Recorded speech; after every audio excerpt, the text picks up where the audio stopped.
चलिए हम आज से बहुपद का प्रश्नावली 2.2 का नियम देखते हैं। अब बहुपद के प्रश्नावली 2.2 में जितने भी सवाल आएंगे इस नियम पर आधारित होंगे।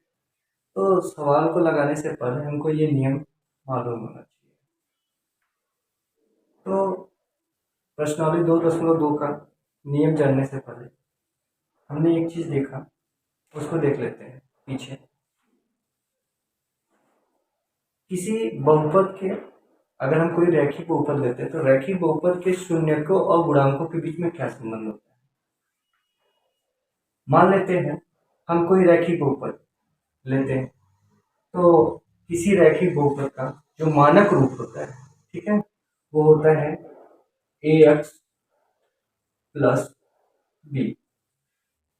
ये जो रूप है, अब जो यहाँ पर दिया हुआ है यह कोई रैखिक बहुपद दिया हुआ है और रैखिक बहुपद का जो मानक रूप होता है वो होता है ax प्लस बी। अगर हम रैखिक बहुपद के शून्यक देखें, अगर हम रैखिक बहुपद का शून्यक निकालें तो रैखिक बहुपद के शून्यक बराबर होता है माइनस अचर पद बटा के यक्स का गुणांक। यही होता है। अगर हम किसी रैखिक बहुपद का शून्यक निकालें तो जो शून्यक होता है माइनस अचर पद बटा के यक्स के गुणांक के बराबर होता है। तो अगर हम रैखिक बहुपद का शून्यक निकालना चाहें, इसमें कोई अगर रैखिक बहुपद दे करके बोले उसका शून्यक निकालो, तो हम इसी सूत्र से निकालते हैं। तो इसमें माइनस आता है तो माइनस लगा देंगे। अचर पद, अचर पद क्या होता है, यहां पर अगर देखें तो यक्स के बगल में ए है, यानी कि यक्स के साथ ए जो है वो गुणे में है। तो गुणे में अगर यक्स के साथ में ए है तो ए को हम यक्स का गुणांक बोलते हैं, यानी कि यहाँ पर ए क्या है, यक्स का गुणांक है। तो अगर हम बटे के नीचे देखें तो क्या लिखा है, यक्स का गुणांक, यानी कि यक्स का गुणांक का मतलब क्या है, यक्स के साथ गुणे में जो है वही यक्स का गुणांक होता है। तो यहाँ पर यक्स के साथ गुणे में क्या है, ए है, तो यानी कि यक्स का गुणांक कितना हो जाएगा, ए हो जाएगा। ऐसे ही अगर हम अचर पद की बात करें तो अचर पद का मतलब होता है जो संख्याएं होती है या जिनमें यक्स या वाई कोई चर न लगा हो। तो बी में हम देख रहे हैं यक्स या वाई नहीं लगा है, तो यही है अचर पद। तो अचर पद को हम क्या लिखेंगे, बी। यानी कि अगर हम किसी रैखिक बहुपद का शून्यक निकालना चाहें तो उसके लिए सूत्र होता है माइनस अचर पद बटा के यक्स का गुणांक। और अगर कोई हमारा रैखिक बहुपद दिया हो यानी कि मानक रूप में हो तो उससे हम क्या करेंगे, कैसे तुलना करेंगे उसके लिए बता दें। जैसे एग्जाम्पल के लिए अगर हम यहाँ पर एक एग्जाम्पल लें तो एग्जाम्पल लेकर देख सकते हैं। मान लीजिए कोई 5x प्लस 3 एक रैखिक बहुपद दिया हुआ है, कह दे इस रैखिक बहुपद का शून्य ज्ञात कीजिए। तो अगर हम इसका शून्यक निकालें तो शून्यक हो जाएगा, शून्यक बराबर हमको पता है माइनस होता है तो माइनस लगा देंगे। अचर पद, अचर पद मतलब जिसमें यक्स या वाई ना आता हो, कोई गिनती। तो यहाँ पर देखें तो यक्स इसके साथ है लेकिन इसके साथ कोई यक्स या वाई है नहीं है, तो इसी को बोलते हैं अचर पद। घटा के एक्स का गुणांक और यक्स का गुणांक, यानी कि यक्स के साथ जो गुणे में होता है वही उसका गुणांक कहलाता है। तो यक्स के साथ गुणे में क्या है, 5। यहाँ पर हम क्या लिख देंगे, 5। यानी कि इस रैखिक बहुपद का अगर शून्यक हम देखें तो -3/5 होगा। अब बात ये आती है कि आखिर शून्यक होता क्या है। तो शून्यक को हम दो नामों से जानते हैं, चाहे हम शून्यक बोले या फिर इसी का एक और नाम है मूल। अगर हम मूल की बात करें तब भी वो शून्यक कहलाता है, या शून्यक की बात करें तब भी वो मूल कहलाता है, दोनों का एक ही नाम है। तो शून्यक और मूल दोनों एक ही चीजें होती है। अब हम ये जान लेते हैं शून्यक आखिर होता क्या है। शून्यक किसी बहुपद का वह मान होता है जिसको उस बहुपद में रखने पर, किसी कहाँ पर रखने पर, चर के स्थान पर रखने पर उस बहुपद का मान शून्य हो जाता है। उसी को बोलते हैं बहुपद का शून्यक। बहुपद का शून्यक होता क्या है, एक बार फिर से सुन लेते हैं।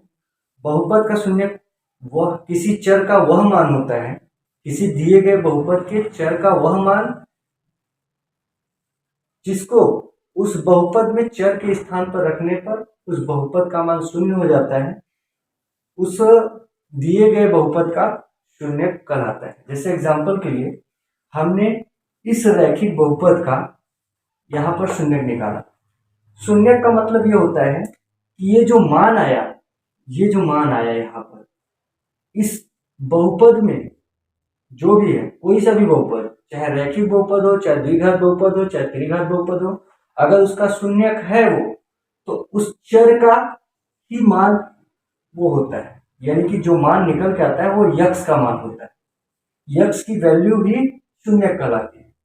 और ये जो यक्स का मान जो निकल करके आया, इस मान को अगर हम इस बहुपद में यक्स के स्थान पे रख दें, इस यक्स के स्थान पे रख दें, तो इस बहुपद का मान शून्य अगर हो गया तो ये इस बहुपद का शून्यक होगा, अगर नहीं हुआ तो शून्यक नहीं होगा। जैसे एग्जांपल के लिए अगर हम देखना चाहें तो यहाँ पर दिया है 5x+3। अब ये शून्यक है कि नहीं है इसको ज्ञात करना है, तो हम क्या करेंगे, ये शून्यक है तो यानी कि यक्स का मान है, तो यक्स के स्थान पे हम कितना रख देंगे, इतना रख देंगे। तो हम इसको रखते हैं 5, फिर गुणे में यक्स, और यक्स के स्थान पर को कितना रखना है, -3/5 और +3। तो यहाँ से 5 से 5 कट जाएगा। यहाँ पर अगर आगे हल करें तो यहाँ पर बचा -3 और आगे है +3, तो -3 में से +3 जाएगा तो कितना बचेगा, 0। यानी कि यह जो मान है इस बहुपद में चर के स्थान पर रखने पर बहुपद के मान को शून्य कर देता है। यानी कि इसका मतलब क्या है, ये जो मान दिया गया मान है इस दिए गए बहुपद का है, क्या है, एक शून्यक है। इसी प्रकार से अब हम आगे जो हमारे इस प्रश्नावली 2.2 का नियम है उसमें हम रैखिक बहुपद की बात नहीं करेंगे। रैखिक बहुपद हमने इसलिए बताया क्योंकि ये पीछे हम जानते थे, इस पर समझना आसान था। अब हम देखेंगे जैसे रैखिक बहुपद है वैसे ही द्विघात बहुपद के बारे में पढ़ेंगे। द्विघात बहुपद के जो शून्यक होते हैं और जो गुणांक होते हैं, बहुपद के शून्यक और गुणांक के बीच में क्या संबंध होता है, ऐसे ही हम आगे पढ़ेंगे। अगर कोई त्रिघात बहुपद दिया हो तो उसके शून्यकों और गुणांकों के बीच में क्या संबंध होता है, तो हम आगे देखते हैं। तो यहाँ पर सबसे पहले हमने क्या किया, शून्यक और मूल एक ही चीज को कब बोलते हैं, और उसकी हमने परिभाषा यहाँ पर लिख दी। परिभाषा क्या है, किसी दिए गए बहुपद, कोई भी बहुपद दिया हो, जो भी बहुपद दिया है उसके चर का वह मान, ठीक है, कोई जो बहुपद दिया है उसी के चर का जो मान होता है, जो उस बहुपद में रखने पर बहुपद का मान शून्य हो जाए, बहुपद का क्या कहलाता है, शून्यक या मूल कहलाता है। तो ये तो हो गया शून्यक या मूल का परिभाषा। अब हम अपना आगे का द्विघात बहुपद के शून्यकों और गुणांकों के बीच संबंध। तो शून्यक के बारे में हमने जान लिया और गुणांकों के बारे में हमने जान लिया। अगर नहीं मालूम है तो एक बार फिर से बता देते हैं। पहले यहाँ पर कहा है द्विघात बहुपद, तो सबसे पहले हम क्या करेंगे, कोई हम द्विघात बहुपद लेंगे, ठीक है। तो सबसे पहले मान लेते हैं, माना कोई द्विघात बहुपद है, क्या है, यदि कोई द्विघात बहुपद, और द्विघात बहुपद अगर हम कोई मानते हैं तो हमेशा बहुपद को मानक रूप में मानते हैं। मानक रूप का मतलब यह है जिसमें 3 पद आए, ठीक है। तो यदि कोई द्विघात बहुपद ax² + bx + c हो तथा इसके शून्यक अल्फा व बीटा हो, तो अगर हमको कोई द्विघात बहुपद और उसके मूल ज्ञात हो तभी हम यह सूत्र लगाएंगे। तो सबसे पहला सूत्र आता है मूलों का योगफल या शून्यकों का योगफल। शून्यकों का योगफल, अगर हम शून्यकों का योगफल देखें तो शून्यकों का योगफल क्या होता है? माइनस एक्स का गुणांक, एक्स का गुणांक बटा के एक्स स्क्वायर का गुणांक, एक्स स्क्वायर का गुणांक।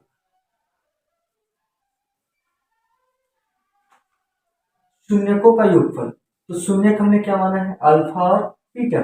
तो शून्यकों का योगफल यानी कि अल्फा और बीटा का योगफल यानी कि प्लस बराबर होगा किसके? माइनस एक्स का गुणांक। तो एक्स का गुणांक का मतलब क्या है? यक्स के गुणे में जो भी होगा वो यक्स का गुणांक होगा, और यक्स स्क्वायर के गुणे में जो भी होगा वो यक्स स्क्वायर का गुणांक होगा। और जो लास्ट वाला बचता है उसको बोलते हैं अचर पद या अचर राशि। तो यहाँ पर यक्स का गुणांक की बात कर रहे हैं। तो यक्स का गुणांक यानी कि यक्स के बगल में जो भी होगा, तो यक्स के बगल में क्या है? बी, यहाँ पर हो जाएगा बी। अब ध्यान रखना, जब भी हम गुणांक लिखते हैं तो गुणांक का ये जो चिन्ह होता है उसको भी जरूर देखते हैं, क्योंकि जो चिन्ह होता है अगर प्लस बी है तो हम केवल बी बोलेंगे, लेकिन अगर यहाँ पर माइनस बी है तो हम उसको, जो यक्स का गुणांक होता है उसको हमेशा माइनस बी पढ़ते हैं। ठीक है, इसलिए यहाँ पर चिन्ह जरूर देखेंगे। तो यहाँ पर क्या दिया है? बी दिया है, यक्स का गुणांक बी, उसके बाद बटा के यक्स स्क्वायर का गुणांक। तो यहाँ पर यक्स स्क्वायर के गुणे में जो होगा वो यक्स स्क्वायर का गुणांक होगा। तो यक्स स्क्वायर के गुणे में क्या है? ए। यहाँ पर हम क्या रखेंगे? ए। यानी कि यहाँ से अगर हम देखें तो हमारा सूत्र निकल करके आया अल्फा प्लस बीटा बराबर होता है माइनस बी बाई ए। तो या तो हम ऊपर वाला सूत्र याद कर ले या तो हम नीचे वाला सूत्र याद कर ले, दोनों में से एक अगर हमको याद है तो हमारा काम हो जाएगा। अब हम दूसरा वाला सूत्र, इसी पे दो सूत्र बनते हैं, दोनों सूत्रों को देखते हैं। एक तो शून्यकों का योगफल यानी कि मूलों का योगफल होता है, या मूलों का गुणनफल यानी कि शून्यकों का गुणनफल। हम यहाँ पर दूसरा वाला सूत्र देखते हैं। दूसरा सूत्र है शून्यकों का गुणनफल। तो अगर हम शून्यकों का गुणनफल देखें तो शून्यकों का गुणनफल क्या होता है? अचर पद, अचर पद बटा के होता है एक्स स्क्वायर का गुणांक, एक्स स्क्वायर का गुणांक। या तो हम इतना बड़ा याद करें या फिर शून्यक, शून्यक हम कितना माने? अल्फा और बीटा। अब गुणनफल कर रहे हैं तो अल्फा इंटू बीटा बराबर हो जाएगा अचर पद, इसमें माइनस नहीं आता है तो अचर पद। अचर पद मतलब जिसमें यक्स न हो, तो यहाँ पर एक ही ऐसी राशि जिसमें यक्स नहीं है, तो हो जाएगा सी बटा के एक्स स्क्वायर का गुणांक, यानी कि यक्स स्क्वायर के बगल में जो भी होगा यक्स स्क्वायर गुणांक कहलाएगा। तो यक्स स्क्वायर के बगल में कितना है? ए, यानी कि यहाँ पर ए आ जाएगा। तो यहाँ पर ये दूसरा सूत्र आया अल्फा इंटू बीटा बराबर सी बाई ए। तो द्विघात बहुपद के शून्यकों और गुणांकों के बीच में संबंध, संबंध का मतलब होता है कि ऐसा सूत्र, संबंध का मतलब होता है ऐसा सूत्र जिसमें बहुपद के शून्यक और गुणांक दोनों एक साथ आ जाए। तो हम यहाँ पर देखें तो बहुपद के जो शून्यक हैं ये आ रहे हैं और गुणांक आ रहे हैं, और इन दोनों के बीच में एक सूत्र बन रहा है अल्फा प्लस बीटा बराबर माइनस बी बाई ए। तो यही होता है शून्यकों और गुणांकों के बीच संबंध। संबंध का मतलब होता है ऐसा कोई सूत्र जिसमें बहुपद के शून्यक भी आए और बहुपद के गुणांक भी आए। तो ये था द्विघात बहुपद के शून्यकों और गुणांकों के बीच संबंध। अब हम देखते हैं कि अगर त्रिघात बहुपद दिया हो तो उसके शून्यकों और गुणांकों के बीच में क्या संबंध होता है। हम अपना नेक्स्ट वाला देखते हैं। चलिए, अब हमने द्विघात बहुपद के शून्यकों और गुणांकों के बीच में संबंध देख लिया। अब ये है त्रिघात बहुपद। अब हमको कोई त्रिघात बहुपद लेना है और उनके शून्यकों और गुणांकों के बीच संबंध का सूत्र बताना है। मतलब एक सूत्र बताना है जिसमें शून्यक और गुणांक के बीच में संबंध हो। ठीक है, तो अब हम करेंगे क्या, सबसे पहले जैसे उसमें लिखे थे कि माना यदि कोई द्विघात बहुपद ax square plus bx plus c हो तथा उसके मूल अल्फा और बीटा हो, तब हम सूत्र स्टार्ट करते हैं।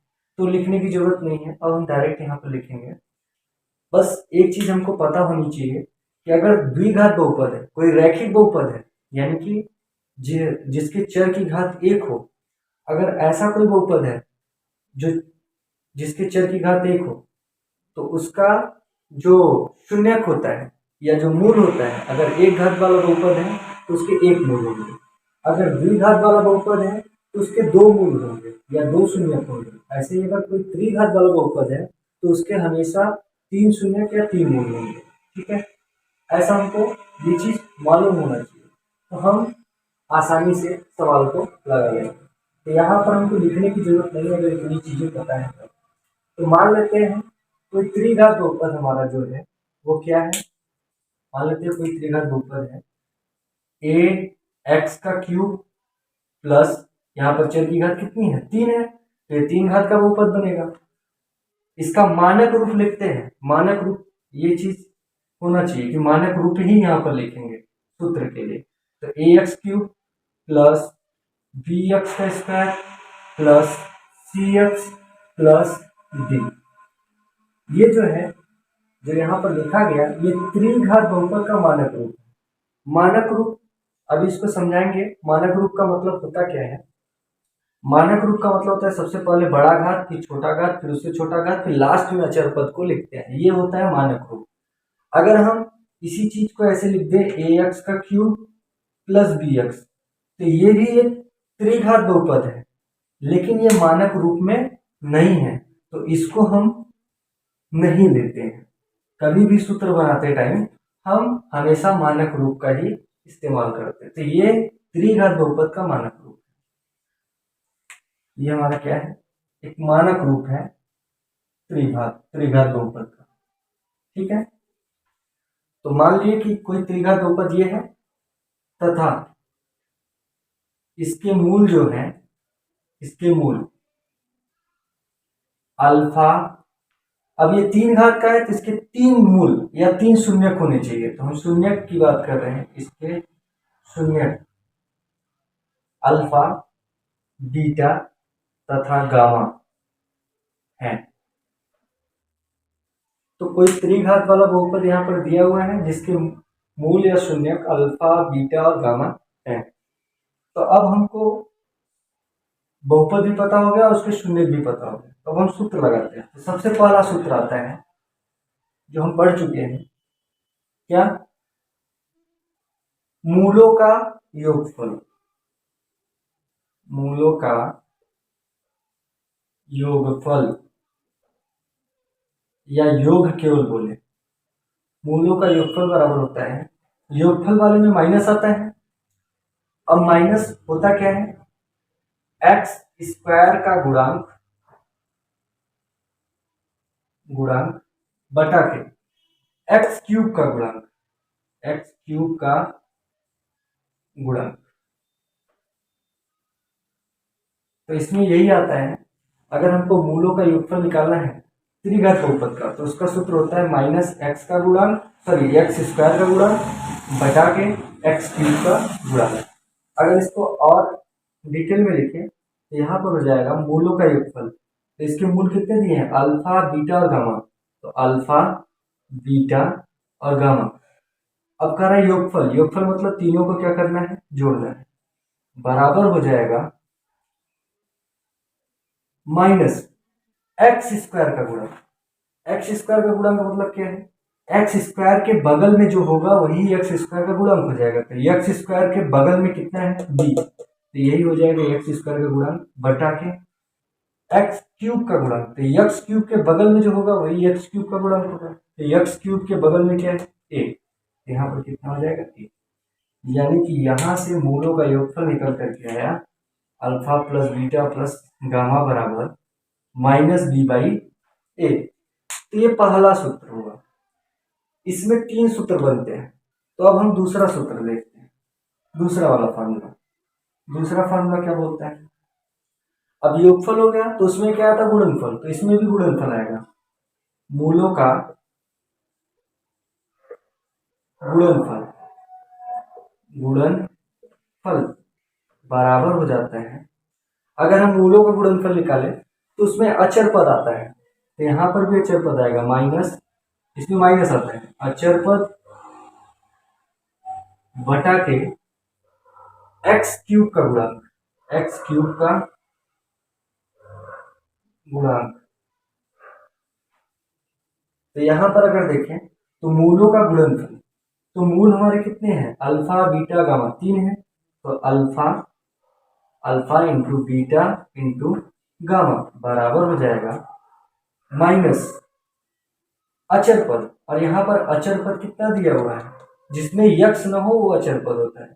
तो यहाँ पर चर नहीं है इसमें, यानी कि ये क्या है, अचर, डी बाई एक्स क्यूब का गुणांक। तो एक्स क्यूब, एक्स क्यूब गुणांक मतलब होता है एक्स क्यूब के बगल में जो होगा वही उसका गुणांक बनाएगा। तो एक्स क्यूब के बगल में यहाँ पर क्या है, ए है, तो यहाँ पर हम क्या लिखेंगे, ए। यानी कि यहाँ पर दूसरा वाला सूत्र निकल के आया alpha into beta into gamma बराबर माइनस डी बाई ए। अब एक सूत्र और है इसमें जो कि है दो दो मूलों का गुणनफल, यानी कि अल्फा इंटू बीटा, दो मूलों के गुणनफल का योग बराबर होता है कितना, एक्स का गुणांक बटा के एक्स क्यूब का गुणांक। ये होता है दो मूलों के गुणनफल का दो योग। ठीक है, तो हम अगला वाला लिख देते हैं, पहले इतना देख लेते हैं इसको, फिर उसके बाद हम अगला वाला लिखते हैं। अब त्रिघात बहुपद के शून्यकों गुणांकों के बीच के संबंध में एक लास्ट सूत्र आता है, वो क्या है, लास्ट वाला सूत्र है alpha into beta plus beta into gamma plus gamma into alpha बराबर होता है क्या, एक्स का गुणांक, गुणांक बटा के एक्स क्यूब का गुणांक, एक्स क्यूब का गुणांक। अब इसमें जो आता है माइनस नहीं आता है, उन दोनों में माइनस आता है लेकिन इस वाले में माइनस नहीं आता, प्लस रहता है। तो इसको अगर हम चाहें हम एक तरीके से और लिख सकते हैं, alpha into beta plus beta into gamma plus gamma into alpha बराबर हो जाएगा कितना, एक्स का गुणांक। तो यहाँ पर अगर हम यक्स का गुणांक देखें तो यक्स के बगल में जो होगा वही एक्स का गुणांक होगा। तो यक्स के बगल में यहाँ पर कितना है, सी है, यहाँ पर लिखेंगे सी अपॉन एक्स क्यूब का गुणांक। तो एक्स क्यूब का गुणांक मतलब क्या है, एक्स क्यूब के बगल में जो होगा वही एक्स क्यूब का गुणांक होगा। तो एक्स क्यूब के बगल में कितना है, ए, यहाँ पर हम कितना लिख देंगे, ए। यानी कि ये हमारा सूत्र निकल के आया, दो दो मूलों के गुणनफलों का योग, दो मूलों के गुणनफल का योग जो होता है वो सी बाई ए के बराबर होता है। तो ये हमारा त्रिघात बहुपद के शून्यकों और गुणांकों के बीच संबंध था। अब हम इसके आगे नेक्स्ट नियम देखते हैं। चलिए हमारा अगला नियम है, अब अगर मान लीजिए किसी प्रश्न में ये कहे कि द्विघात बहुपद ये है, यानी कि किसी द्विघात बहुपद को देख करके बोल दे कि इसका शून्यक बताइए, तो द्विघात बहुपद का शून्यक अगर हमको निकालना है तो उसके लिए नियम अलग होता है, उसके लिए कोई सूत्र नहीं होता है, उसके लिए हमको समझना पड़ता है कि हम कैसे निकालेंगे। तो सबसे पहले हम द्विघात बहुपद को कितने प्रकार से लिख सकते हैं उसको जानते हैं। तो द्विघात बहुपद सबसे पहले जो मोस्ट इम्पॉर्टेंट है वो द्विघात बहुपद का मानक रूप होता है, और द्विघात बहुपद का मानक रूप होता है a x square plus b x plus c. अगर हम द्विघात बहुपद को ऐसे लिखें तो इसको बोलते हैं द्विघात बहुपद का मानक रूप। ठीक है, एक तो इस प्रकार से लिख सकते हैं, इसको बोलेंगे द्विघात बहुपद। और द्विघात बहुपद बोलेंगे क्यों? द्विघात बहुपद की परिभाषा क्या होती है? किसी बहुपद का, ठीक है, जो चर का अधिकतम घात होता है, अगर वो 2 है अधिकतम घात तो उसको बोलेंगे द्विघात बहुपद। अगर 3 है अधिकतम घात तो तीन घात बहुपद, 4 है तो चतुर्घात बहुपद।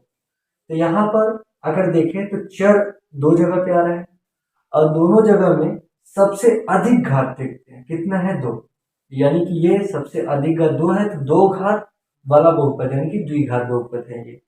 ठीक है, ऐसे ही अगर हम द्विघात बहुपद को एक तरीके से और लिखना चाहे तो हम ऐसे लिख सकते हैं a x square plus b x. अब ये भी तो द्विघात बहुपद ही है। अब इसमें 3 पद थे, इसमें केवल 2 ही पद है। अब यहाँ पर क्या है, इसमें भी अगर हम देखें तो द्विघात बहुपद का ये परिभाषा फॉलो करता है क्या? चर क्या सबसे अधिकतम घात कितना है? 2 है, तो 2 है तो यानी कि कौन सा बहुपद है? द्विघात बहुपद है। ऐसे ही तीसरा होता है, अगर हम तीसरे तरीके से लिखना चाहें तो अब हमने देखा कि ये और ये एक साथ था। ठीक है, अब हम इसको न लिख करके बीच वाला ये और ये एक साथ लिख सकते हैं, तो ए एक्स स्क्वायर प्लस सी। ठीक है, और हमारे दिमाग में आ रहा होगा कि यहाँ पर इसको इसको लिख लिए, इसको इसको लिख लिए, तो चौथा हम ए एक्स स्क्वायर भी लिख सकते हैं। ठीक है, तो ए एक्स स्क्वायर लिख सकते हैं लेकिन इसका कोई यूज नहीं है, इसलिए इसको हम नहीं लिखेंगे, इस पर कोई भी प्रश्न नहीं बनता है। तो अब हमारे जो प्रश्न पूछे जाएंगे इन तीनों पर आधारित होंगे। तो इन तीनों पर आधारित प्रश्न हम देखने से पहले इसको अच्छे से समझ लेते हैं। अगर द्विघात बहुपद 3 पद का दिया है यानी कि मानक रूप में दिया है, तो हमेशा हम गुणनखंड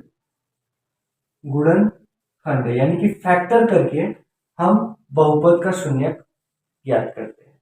अब गुणनखंड होता क्या है ये बताया जाएगा, लेकिन कोई भी सवाल हम देखते ही कैसे लगाएंगे, किस विधि से लगाएंगे ये हमको पता होना चाहिए। इसलिए देख करके सवाल हम कैसे हल करेंगे ये चीज हमको पता होना चाहिए। तो इसके लिए हमको ये समझना है कि अगर 3 पद वाला यानी कि मानक रूप में द्विघात बहुपद दिया है तो उसका अगर हमको शून्य निकालना है तो हमेशा हम गुणनखंड करके निकालते हैं।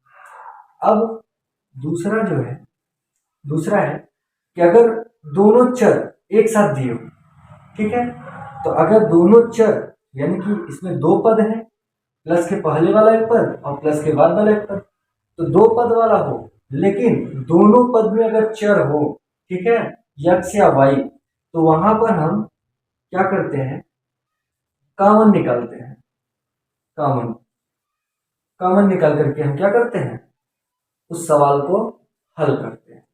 और लास्ट हमारा बचा जिसमें हमारा चर आए और अचर आए। ठीक है, अगर चर और अचर वाला कॉम्बिनेशन दिया है तो वहां पर हम इसको ऐसा बनाते हैं, हमेशा इसमें हमेशा ए स्क्वायर माइनस बी स्क्वायर का सूत्र लगता रहता है।